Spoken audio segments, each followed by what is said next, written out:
How can I thank you for being so kind and nice to me for offering this honorary doctorate? It's a great honor for me. Thank you.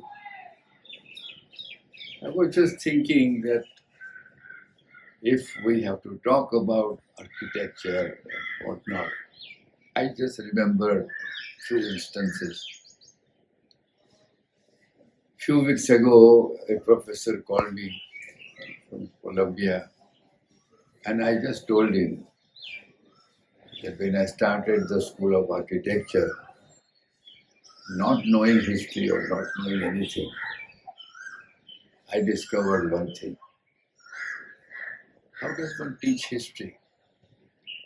And I told the students, that the third year students,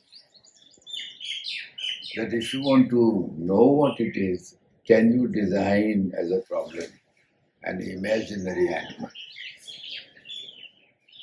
The moment I said that, there was so much difference, because if you go by the history and then start talking about architecture, etc., but if you talk about something which is completely different, unknown to us, that what is the idea of an animal? What is that? Where? And strangely enough, the students learn climate, functions, elements, relationships, and then they also talked about climate, they talked about culture, they talked about activities. And I thought that this is something which one should remember in changing times, that holistically, if we don't see things, it doesn't work. I think the best solution, the best way to find is look at holistically. Give time. What I found is we are moving very fast nowadays.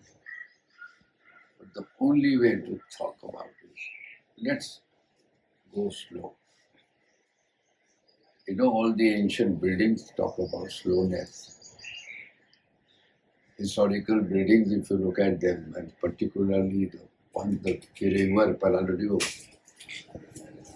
So it's not the question of building form, etc. It is how do we enlighten, how do we really give people a glimpse of what they were aspiring and what is the surprise to them, which they will cherish all their life. So, thank you so much for giving me this chance.